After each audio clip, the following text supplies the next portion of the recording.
How to tell your story and sell your products and services. 1. Set your goals. 2. Identify your target market. 3. Research your target's needs, real and perceived. 4. Determine the key points you want to address. 5. Choose an incident from your past that will illustrate your points while helping your market see their needs can be met with ease. 6. Make a list of keywords which will link your story with the needs of your market. 7. Write your story with purpose and passion. The profits will follow. Let me illustrate from my personal experience. My goal is to sell our book publishing and marketing video services. Our target market is business owners starting a business, launching a new product or service, or giving their marketing a fresh jumpstart. A secondary market are authors, pastors, and special project coordinators. Research has proven the value of telling your story. We suggest beginning with a book. A published author carries the respect of authority. This designation of authority makes it easier to get speaking engagements and media interviews. Speaking to the public in either face-to-face speaking engagements or on the airwaves of radio, TV, or the internet is more effective than paid advertising, which, regardless of the cost, can be just noise to the listener or viewer. For our clients, it is all free advertising.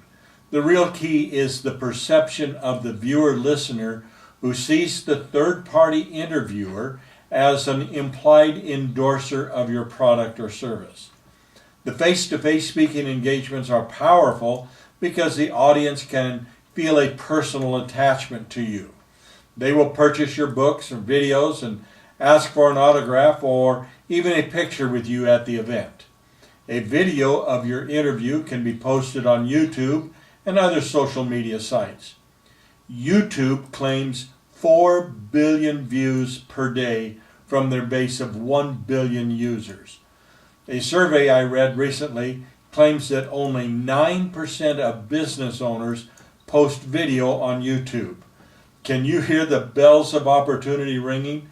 91% of your competitors are absent. A YouTube posting is free. A YouTube video can reach an audience of up to 1 billion people. Wow! To promote business, book sales, video sales, consulting services, church attendance, or self-improvement coaching, what can be better than telling your story to your prospective purchaser? The story I want to use is my life as a 9-year-old raising the money I needed for school clothes. The points or key words I want to focus on are 1. Motivation, 2. Attitude, 3. Meeting the customer's needs, 4. Creativity, 5. Discipline, 6. Effort, 7. Integrity, and 8. Satisfied customers. Now, sometimes you need to write the book first and then come up with a title. For this story, I'm going to go for the title first. It needs to be catchy, descriptive, and obviously worth the price. A mental note to myself, don't disappoint. Under-promise and over-deliver is not just an axiom, it is critical to your future success as a storyteller. The title of this story is 9-year-old living in poverty develops a $5 million business plan. I have never forgotten the day I asked my alcoholic mother why we never had food to eat or clothes to wear, but we always had beer. The reply to her ragged, hungry son was, I have to have some kind of joy. The joy in the bottom of the bottle was humiliation, standing in the welfare line, getting food stamps, government cheese, and a few bucks that were supposed to be spent on food and clothing for her children. The joy at the bottom of the bottle was the disdain of family members and members of polite society who saw the screwed up priorities. The joy in the bottom of the bottle was life lived in a migrant worker's shack, drinking with barflies until the money was gone. Then there was always the joy of watching her second husband beat the daylights out of the 9-year-old boy who asked the question. Motivation. This is what I now understand I learned as a hungry, ragged kid trying to survive in adverse circumstances. At about the same time, I learned about the love of God, the only love available to me at that time. The Sunday school teacher taught me it was wrong to steal. My only other alternative was work. This is where creativity, attitude, and the customer's needs get a little mixed up in my story. But my strategy was fairly simple. I needed money. People up and down the road in the country and up and down the street in our town all had needs. Walking down the road or street, my eyes were open for opportunity. There, that lawn needed to be mowed. The 9-year-old knocked on the door and offered his lawn mowing services. You have to furnish the mower, but I would furnish the labor. This is an important point to consider. It does not always take a lot of money to start a landscaping business. If you have a pickup truck, a shovel, a rake, and a lawnmower, you can get started offering your landscape services. As with other endeavors, you can earn the startup money as you go. If you don't have the $20 to purchase business cards, have your prospect write down your phone number on a scratch of paper. You can buy pretty new trucks and have them painted with your business name and logo later. The key is start with what you have where you are. If you provide a valuable service, your prospective customer will agree to pay for a job well done. Don't think I'm suggesting we all open landscaping or yard maintenance as a business. At 9, my eyes were open for dirty cars, fallen leaves, broken fences, weeds in the orchards around seedling trees, and anything else I could find. I think you get the picture.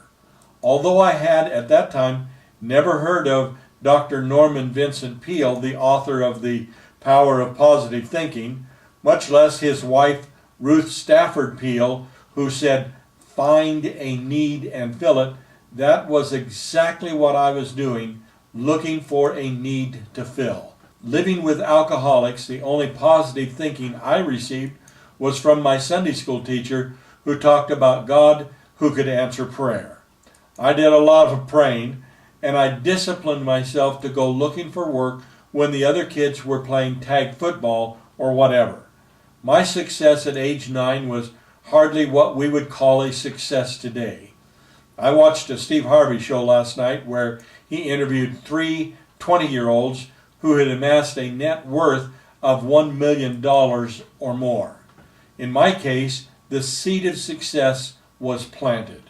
From the time I was 9 until I left home at 15, I met all my needs for clothing and any spending money through my own creativity, discipline, integrity, and effort.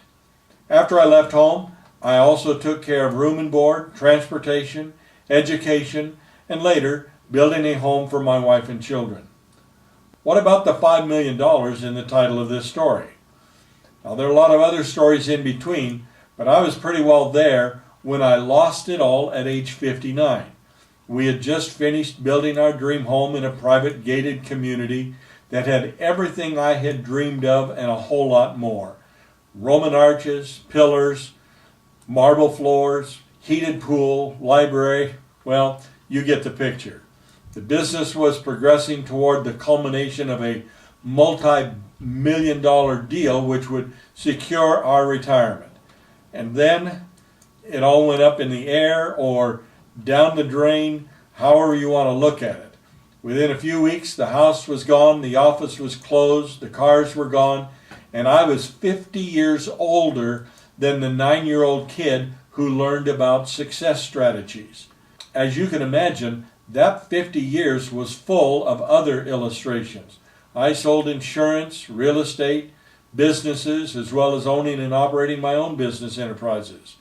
However, the success principles, motivation, attitude, meeting the customer's needs, creativity, integrity, discipline, and effort, and satisfied customers all remained the same.